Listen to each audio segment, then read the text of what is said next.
नमस्कार दोस्तों। पौष पुत्रदा एकादशी व्रत कथा। भद्रावती नामक नगरी में सुकेतुमान नाम का एक राजा राज्य करता था।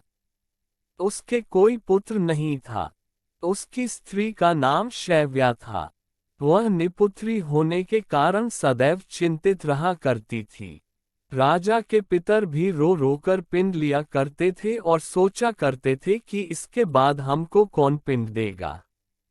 राजा को भाई, बांधव, धन, हाथी, घोड़े, राज्य और मंत्री इन सब में से किसी से भी संतोष नहीं होता था। वह सदैव यही विचार करता था कि मेरे मरने के बाद मुझको कौन पिंडदान करेगा। बिना पुत्र के पितरों और देवताओं का ऋण मैं कैसे चुका सकूंगा। जिस घर में पुत्र न हो उस घर में सदैव अंधेरा ही रहता है। इसलिए पुत्र उत्पत्ति के लिए प्रयत्न करना चाहिए। जिस मनुष्य ने पुत्र का मुख देखा है वह धन्य है।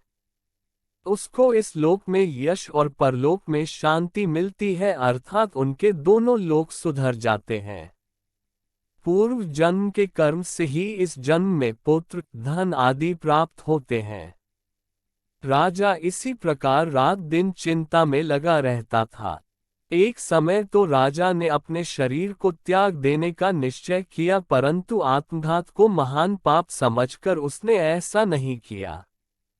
एक दिन राजा ऐसा ही विचार करता हुआ अपने घोड़े पर चढ़कर वन को चल दिया तथा पक्षियों और वृक्षों को देखने लगा। उसने देखा कि वन में मृग, व्याघ्र, सूअर, सिंह, बंदर, सर्प आदि सब भ्रमण कर रहे हैं। हाथी अपने बच्चों और हथिनियों के बीच घूम रहा है। इस वन में कहीं तो गीदड़ अपने कर्कश स्वर में बोल रहे हैं, कहीं उल्लू ध्वनि कर रहे हैं। वन के दृश्यों को देखकर राजा सोच विचार में लग गया। इसी प्रकार आधा दिन बीत गया। वह सोचने लगा कि मैंने कई यज्ञ किए, ब्राह्मणों को स्वादिष्ट भोजन से तृप्त किया, फिर भी मुझको दुख प्राप्त हुआ, क्यों? राजा प्यास के मारे अत्यंत दुखी हो गया और पानी की तलाश में इधर उधर फिरने लगा। थोड़ी दूरी पर राजा ने एक सरोवर देखा।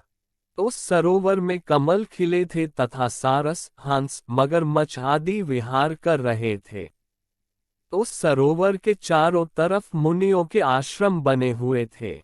उसी समय राजा के दाहिने अंग फड़कने लगे।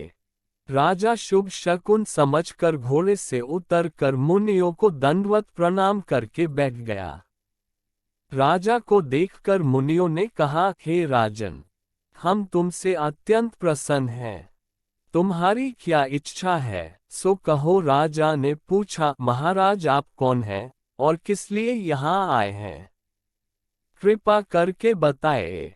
मुनि कहने लगे कि हे राजन, आज संतान देने वाली पुत्रदा एकादशी है। हम लोग विश्वदेव हैं और इस सरोवर में स्नान करने के लिए आए हैं। ये सुनकर राजा कहने लगा कि महाराज मेरे भी कोई संतान नहीं है।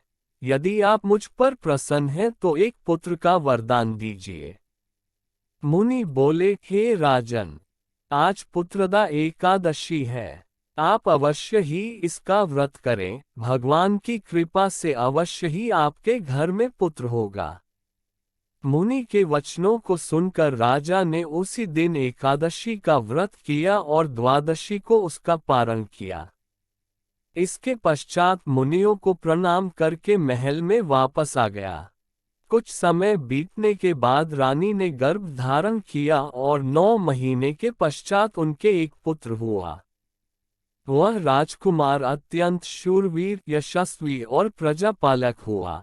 श्री कृष्ण बोले, हे राजन, पुत्र की प्राप्ति के लिए पुत्रदा एकादशी का व्रत करना चाहिए।